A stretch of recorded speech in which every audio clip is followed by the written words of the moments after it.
big rig trucker, actually. And what's going on, and this huge accident they had in Ontario, California, straight on the Highway 10, the I-10.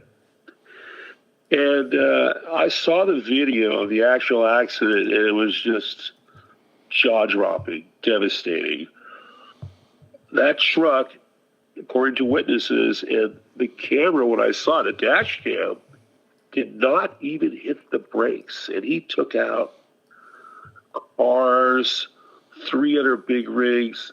The car in front of it basically just disintegrated. I mean, it was just devastated and gone. And of course, there was tragedy.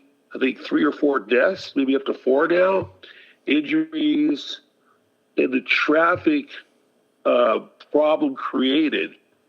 Just, it took hours. The investigation, I mean, that would not be the place to be. But this was a young truck driver who was from India, who apparently was on drugs. And where was this crash? This was in Ontario, California. Okay. Southern California, Ontario, on the Highway 10. And, you know, words really can't describe something like that. As a car driver, I advise, you know, the only time in life when you should look in your rearview mirror is when you're driving. Not in your life. Too many people spend too much time in the rearview mirror in life. But when you're on the road, you need to be aware. You almost have to see how things are going to play out. And you know, if you see something happening, do you have a chance to pull over to your left or to your right? You can't always be looking there, but kind of have a view of your situation, because this may save your life. But this driver, a young guy, I guess he was 21, I was, from what I gather, has just ruined so many people with this. And this isn't the first time this has happened. Now I recommend not giving people these licenses. How to read English. Exactly. You've got to know what these signs mean. This country is screwed. Well, you know, people don't realize, I don't think, we take for granted how hard these truck drivers have to work, the hours they put in. The rates they get are down, the fuel costs are high, the stress is challenging. And when a truck goes down for repair, you're down sometimes 2 weeks. 2 weeks of no driving. That's no excuse. I don't care. Stress is not an excuse for being an idiot. Well, I agree with that. I'm talking about the legitimate truck drivers. I 100% agree. The HB1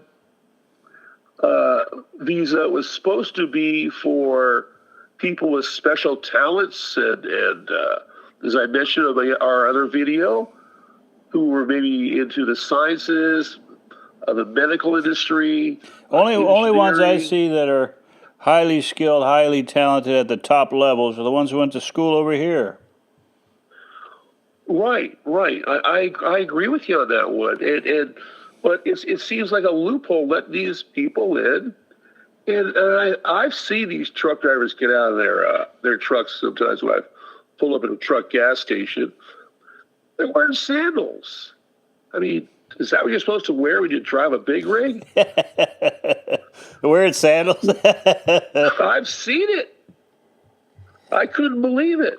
Oh, man. I was just like, wow. That's a terrible, terrible situation. Yeah, well, do you have any experience in the big rig industry? Can you tell me a little bit about yourself, what you think about that? What do you mean? I'm not going to tell you my personal detail. I'll tell you what I think about it. I've seen the video.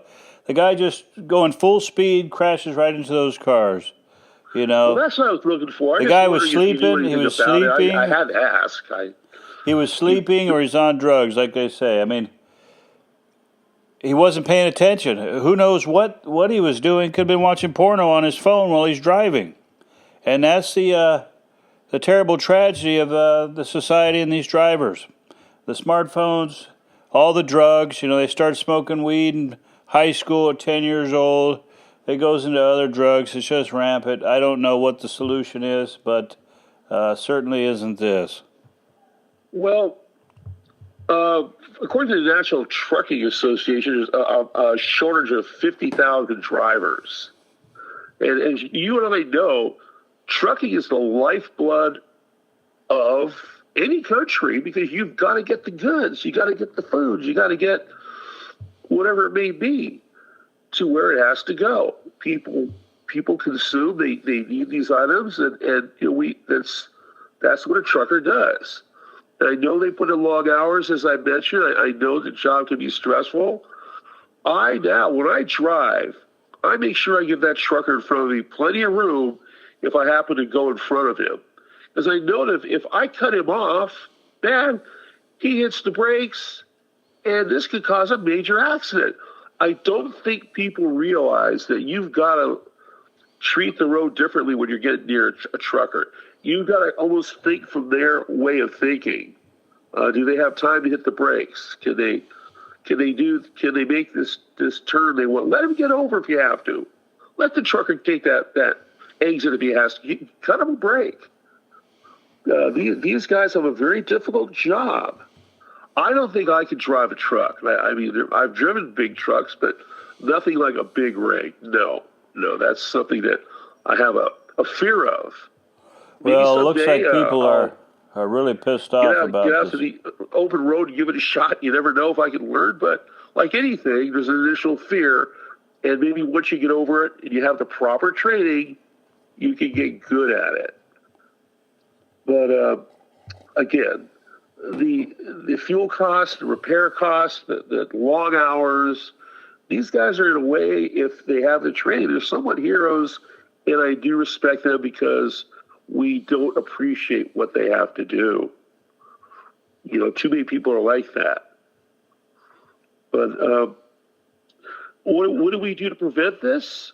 Well, again, I back to what you said. I think these guys, nothing against people from India or foreign drivers, but you've got to be able to read the signs. You've got to be able to read English. You've got to understand that wherever you may be, the rules of the road are different over here. So, you know, what do you mean nothing against? What do you mean nothing against frankly, Indians or foreign drivers? There's not more accidents than there are now. I'm an older guy. You know, I've mentioned that before, and I was listening to the trucker song by C.W. McCall called Convoy. And just an interesting clip on there about these truckers and what they do and the way they speak. I don't know if it's like that anymore, but it's a particular lifestyle. And I sometimes I think the only people who appreciate these truckers are other truckers because they know what they have to go through. I mean, the rates have dropped and the costs are high. So it's like they're getting a pay cut. I mean, what do you do about that? I mean, I guess, of course, the economy across the United States and many parts of the world isn't that good. Some people are blaming it on the tariffs. I think the tariffs are a good thing because a lot of manufacturers are coming back to the United States right now. And, of course, that's going to be good for the truckers, too. You know, it's nice to reinvest.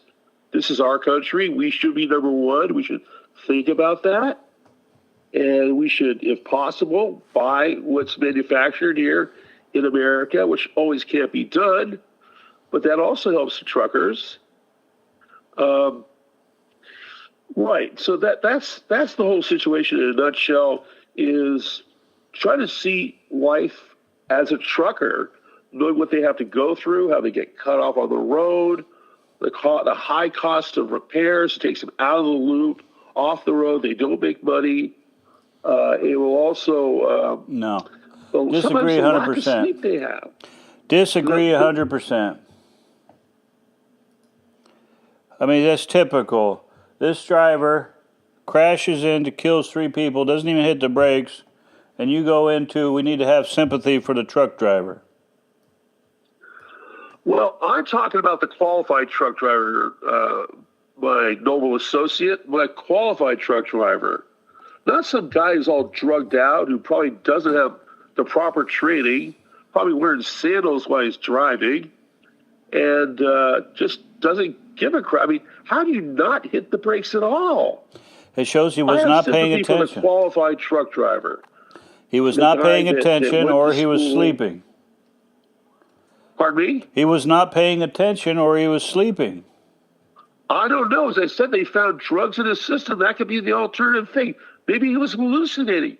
Who knows what the hell happened? But look at all the lives that have been changed, and you know what's going on with this. I mean, that's something that the people affected will think about, or stress over, or live in the past for the rest of their lives.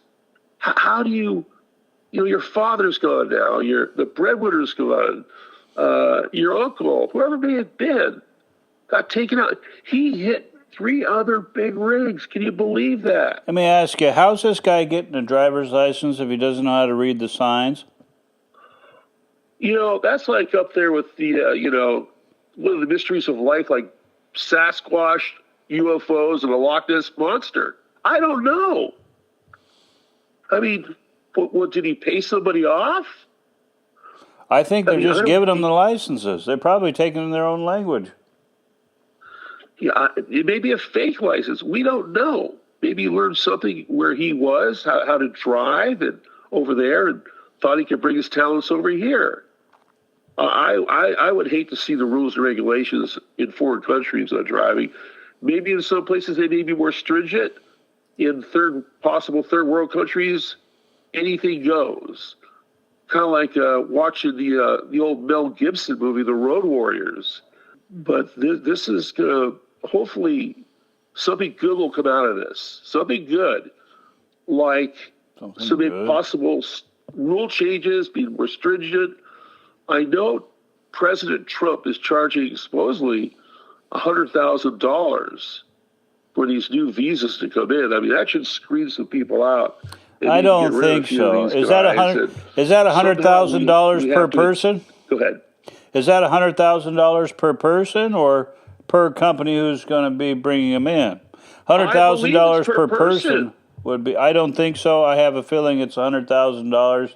Then you can start bringing people in. Well, we'll have to do a little research. We have a little slight disagreement here, and I think it's per person. But correct me if I'm wrong. Leave comments below if you know, or whatever. If you like it, give us a thumbs up. But please comment, because we have a disagreement. We have to look it up and figure it out.